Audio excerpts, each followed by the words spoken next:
मऊगंज का रुख करेंगे। मऊगंज में गौवंश के नाम पर महा घोटाला हुआ है। बिना गौशाला कागजी गाय दिखाकर बताते चले कि डकार गए हैं 59 लाख। ये बड़ी जानकारी हम आप तक पहुंचा रहे हैं, जहां आपको बताते चले कि बड़ा घोटाला सामने निकल कर आया है और लाखों रुपए डकारने का आरोप लगा है।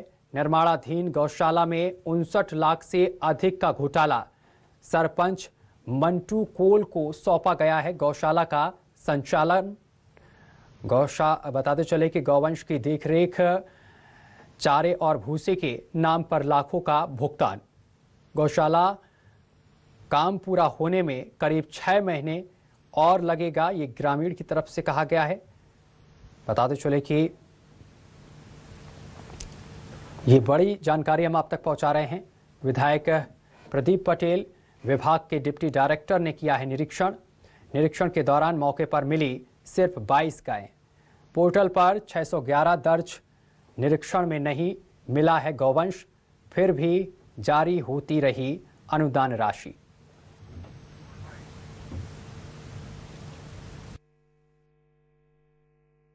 जिस गौशाला का स्वयं निरीक्षण यहाँ के जो स्थानीय विधायक है प्रदीप पटेल के द्वारा किया जा चुका है, जांच प्रतिवेदन सामने आ चुके हैं, पंचनामा सामने आ चुका है जिसमें लिखा है कि कोई गौवंश नहीं है, और यहाँ के डिप्टी डायरेक्टर ने लिख कर दिया है कि इस गौशाला में कोई गौवंश नहीं है। फिर पैसे कैसे निकाले गए, ये जानने का प्रयास करेंगे आपसे। क्या नाम है आपका? मेरा राजेश कुमार नाम है। हाँ राजेश, ये बताइए कि गौशाला कब से संचालित है? हमारे ख्याल से हुआ तो अभी साल भर हो गया। आप यहाँ रहते हैं, आपका घर बगल में है। हाँ। तो ये बताइए कि गौवंश रहते हैं यहाँ पे गौवंश अभी 2 महीने 3 से रहते ही नहीं, छोड़ देंगे और 2-3 लोग आएंगे वहाँ से हाँक के लेके आएंगे, इसमें बैठ देंगे इसमें, और इसमें इसी के हिसाब से राशि निकाली जा रही है। अभी मैंने देखा लगभग 20 से 22 गौवंश मौजूद है। कोई गौवंश नहीं है, छोटा सा बछड़ा है, उसे कुत्ता खा लिया है, और कोई गेट नहीं है। कोई रहता है यहाँ? कोई नहीं रहता, चौकीदार भी नहीं रहता है, और बछड़े को खाया 2-3 कुत्ते ने, हम लोग जाके उसको बचाया है, और उसकी कंडीशन बहुत बुरी है, मर जाएगा बछड़ा। ऐसा है गौशाला की हालत है। मतलब गौवंशों को कुत्ते खा रहे हैं? हाँ। और कोई देखने वाला नहीं? कोई नहीं, आप खुद देख सकते हैं वहाँ पे, देखिए ना कोई गेट लगा हुआ है ना, ढंग से तो गौशाला निर्मित हुई ही नहीं है। विधायक जी भी आए थे यहाँ विधायक भी आए थे, और इसके बाद भी कुछ नहीं हुआ? कुछ भी नहीं हुआ। बस चारागाह कहाँ बना है?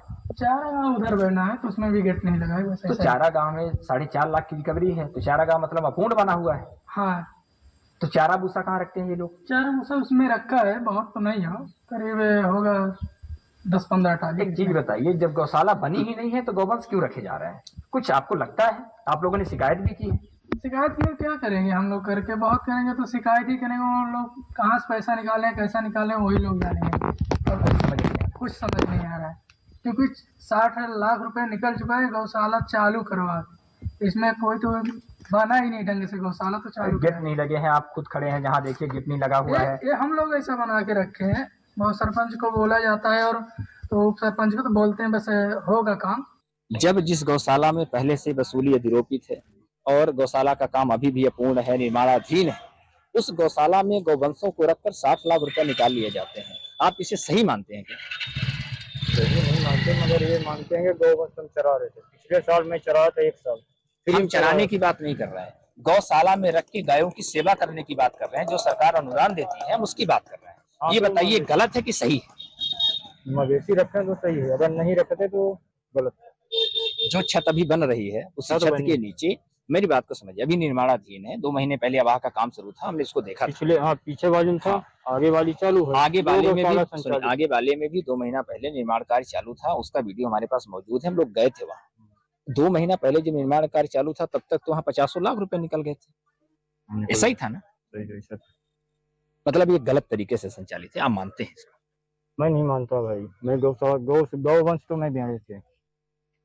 गौवंशों को बेचना, आपको पता है कि पशु क्रूरता है, वो उनके लिए प्रॉपर आवाह चाहिए, उनके रहने की व्यवस्था चाहिए। आपकी गौशाला में आपको पता है कि छोटे छोटे बच्चों को गेट न होने के कारण कुत्ते खा रहे हैं बच्चों को, गौवंश के बच्चों को। है जानकारी आपको? हाँ है। ये गलत तरीका है।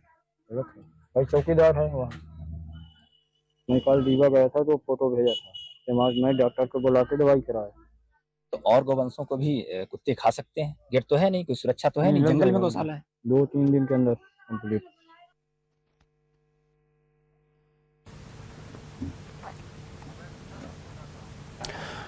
और इस खबर पर अधिक जानकारी के साथ हमारे संवाददाता अभय हमारे साथ जुड़ गए हैं। अभय, गौवंश के नाम पर महा घोटाला उजागर हुआ है, क्या है पूरा मामला? मैं आपको बताना चाहता हूं कि जनपद पंचायत हंगवना की ग्राम पंचायत जिला में लगभग 60 लाख रुपए निकाल लिए गए हैं। उन परिस्थितियों में निकाले गए हैं जहां आज तक गौवंश जो गौशाला बन रही है उसका काम अधूरा है और अधूरी गौशाला संचालन करके इनके द्वारा 60 लाख रुपए निकाल लिए गए, जिसके ऊपर पहले से वसूली है। लगभग 4.5 लाख रुपए की वसूली है। चारागाह नहीं बना है, गौशाला में निर्माण कार्य जारी है, अभी भी काम चल रहा है। सरपंच ने खुद स्वीकार किया है कि गौशाला में निर्माण कार्य जारी है। इसके बावजूद भी लगभग 60 लाख रुपए गोवंशों के नाम से निकाले गए हैं। लगभग 11 गोवंश लाए जा रहे हैं, लेकिन वहाँ मौके पर 22 गोवंश है। ऐसी गौशाला में गोवंशों को रखा गया है जहाँ रहने तक की कोई व्यवस्था नहीं है और वहाँ जो गोवंश है उनके बच्चों को कुत्ते तक काट के खा रहे हैं। सरपंच खुद इस बात को स्वीकार कर रहे हैं कि जो गौशाला संचालित है वो सही तरीके से संचालित नहीं है। लगातार इस तरीके से भ्रष्टाचार को अंजाम दिया जा रहा है। आपको बता दें कि मऊगंज जिले में लगभग 50 करोड़ की गौशाला के नाम पर घोटाले का मामला सामने आ चुका है, लेकिन इसके बावजूद भी कुछ कार्रवाई नहीं हो रही। बहुत शुक्रिया आपका अभय, तमाम जानकारी साझा करने के लिए।